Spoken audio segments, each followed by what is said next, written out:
Army chief general Syed Asim Munir نے heavy industries Taxila کا دورہ کیا۔ حیدر ٹینک کی رول آؤٹ تقریب میں شرکت کی۔ تقریب میں چینی سفیر بھی موجود تھے۔ حیدر ٹینک چین اور پاکستان کے اشتراک سے مقامی طور پر تیار کیے گئے۔ حیدر ٹینک جدید ترین ٹیکنالوجی اور جنگی صلاحیتوں کے حامل ہیں۔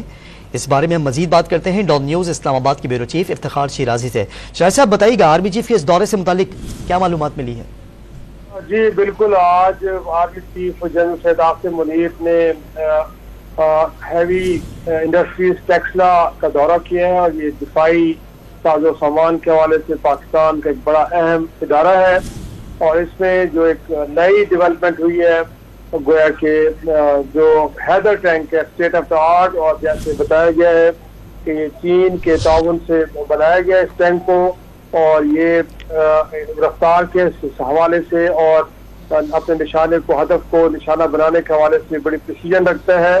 اس میں جدید ٹیکنالوجی کا استعمال کیا گیا ہے، لہذا آج اس کا ایک وہاں پہ پائلٹ پروجیکٹ تھا جس کا انہوں نے وہاں پہ اس کو وٹنس کیا ہے، اور اس موقع پہ آرمی چیف کو جو پاکستان کی دفاعی ضروریات سے متعلق تیاریاں ہیں اس کے حوالے سے بھی بریف کیا گیا ہے۔ اس دوران ان کو حیدر ٹینک جو کہ میں نے پہلے بتایا کہ یہ چین کے اشتراک سے بنا ہے، اس میں جو نئی ٹیکنالوجی یوز کی گئی ہے، اور یہ بھی بتایا گیا کہ یہ وہ ٹینک ہے کہ جو مکمل طور پہ پاکستان میں 100% تیار کیا گیا ہے، اور اس میں کسی بیرونی ملک سے کوئی خدشات یا مدد نہیں لی گئی۔ تو یہ ایک بڑی اہم ڈیولپمنٹ ہے، اور اس کو لے کے آج انہوں نے وٹنس کیا جیسے میں نے بتایا، اور اس کو وہاں پہ ایک عملی مظاہرہ بھی دیکھا گیا کہ کتنی پریسیجن کے ساتھ موو کرتا ہے، اور اس کا باقاعدہ ایک عملی مظاہرہ بھی کیا گیا ہے۔